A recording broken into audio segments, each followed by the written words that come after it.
Assalamualaikum warahmatullahi wabarakatuh. Om Swastiastu. Namo Buddhaya, salam kebajikan. Salam sejahtera bagi kita semua. Kami dari kelompok 4 Dengan tema Pancasila dalam pembuatan kebijakan negara dalam bidang politik, ekonomi, sosial budaya, dan Hankam. izin memperkenalkan diri. Nama saya Kesha Margareta dengan NIM G1B023004. Nama saya Kezia Budiman dengan NIM G1B023028. Nama saya Kenanga Zahira Sofa Permana dengan NIM G1B023045. Nama saya Jihani Diani Putri dengan NIM G1B023019. Selamat menyaksikan. Pancasila sebagai dasar filsafat negara Republik Indonesia yang secara resmi disahkan oleh PPKI pada tanggal 18 Agustus 1945 dan tercantum dalam pembukaan Undang-Undang Dasar 1945 yang diundang-undangkan dalam Berita Republik Indonesia tahun 2 nomor 7 ayat 1 bersamaan dengan batang tubuh Undang-Undang Dasar 1945. Pancasila sebagai dasar negara mempunyai arti yaitu mengatur penyelenggaraan pemerintahan. Konsekuensinya adalah Pancasila merupakan sumber dari segala sumber hukum. Hal ini menempatkan Pancasila sebagai dasar negara yang berarti melaksanakan nilai-nilai Pancasila dalam semua peraturan perundang-undangan yang berlaku. Pada zaman reformasi saat ini, pengimplementasian Pancasila sangat dibutuhkan oleh masyarakat. Karena di dalam Pancasila terkandung nilai-nilai luhur bangsa Indonesia yang sesuai dengan kepribadian bangsa. Selain itu, kini zaman globalisasi begitu cepat menjangkit negara-negara di seluruh dunia termasuk Indonesia. Implementasi Pancasila dalam kehidupan bermasyarakat pada hakikatnya merupakan suatu realisasi praktis untuk mencapai tujuan bangsa. Pengembangan sosial budaya pada masa reformasi ini harus mengangkat nilai-nilai yang dimiliki oleh bangsa Indonesia, yaitu nilai Pancasila. Dalam prinsip etika, Pancasila pada hakikatnya bersifat humanistik. Artinya, nilai-nilai Pancasila mendasarkan pada nilai yang bersumber pada harkat dan martabat manusia sebagai makhluk hidup yang berbudaya dan beradab. Implementasi Pancasila dituangkan dalam pasal 29, pasal 31, dan pasal 32 ayat 6. Pasal-pasal tersebut adalah penjabaran dari pokok-pokok pikiran ketuhanan yang Maha Esa, kemanusiaan yang adil dan beradab, dan persatuan yang masing-masing merupakan pancaran dari sila pertama, kedua, dan sila ketiga. Ketiga pokok pikiran itu adalah landasan bagi pembangunan bidang kehidupan, keagamaan, pendidikan, dan kebudayaan sosial.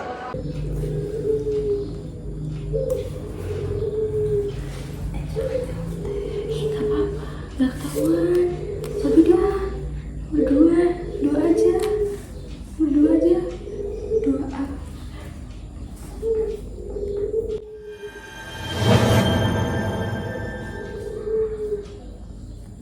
Nomor 3 C. Nomor 4 A.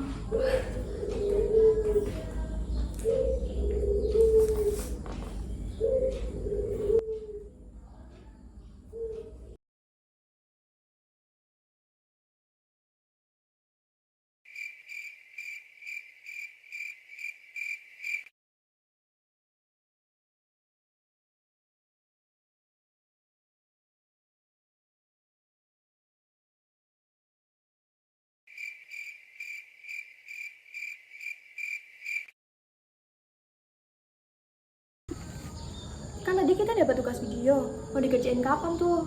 Weekend ini gak sih? Soalnya kan kita ada libur. Sabtu nggak sih? Sabtu nggak bisa, aku ada acara. Minggu aja gimana? Bukannya kalian berdua ke gereja? Iya, kan kita ke gereja ya. Oh iya ya.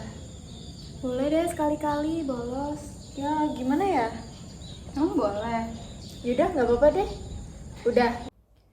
Implementasi Pancasila dalam pembuatan kebijakan negara di bidang pertahanan dan keamanan tertuang pada Undang-Undang Dasar 1945 Pasal 27 ayat 3 berbunyi setiap warga negara berhak dan wajib ikut serta dalam upaya pembelaan negara.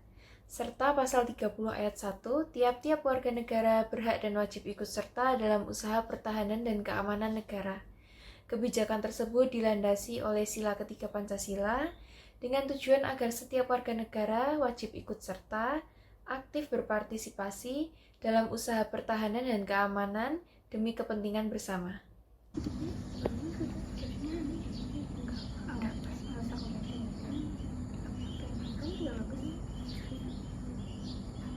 Hey guys, kalian lagi ngapain? Kita lagi ngerjain tugas ospek nih, deklarasi anti terorisme. Dalam implementasi Pancasila dalam pembuatan kebijakan di bidang pertahanan dan keamanan. Pembangunan dan pengembangan di bidang politik harus mendasarkan pada dasar ontologis manusia, karena masyarakat Indonesia merupakan subjek negara. Oleh karena itu, dalam kehidupan politik harus benar-benar merealisasikan tujuan masyarakat Indonesia dan juga memenuhi harkat serta martabat manusia.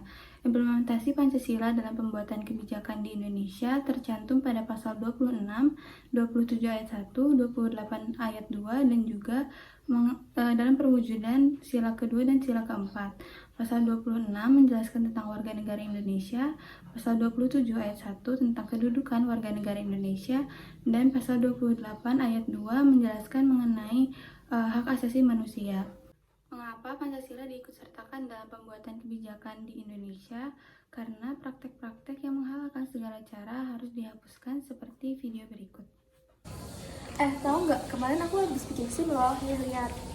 Terus tesnya tuh susah, ada tes GPT, terus ada tes psikologi, susah deh pokoknya. Emangnya zaman sekarang masih pakai tes gitu ya SIM-nya? Masih dong, emang enggak? Kalau aku sih enggak ya kemarin, soalnya aku Kalian lagi pada ngomongin apa nih? ini loh, aku lagi ngomongin SIM, dia masih pakai tes. Kalau aku sih enggak ya. Emang kamu bikin SIM di mana? Aku bikin sama tanteku, dia bisa bikin SIM instan dan cepet. Wah, boleh tuh. Kebetulan aku lagi mau bikin SIM juga. Mau nggak aku kenalin ke tanteku? Boleh, boleh.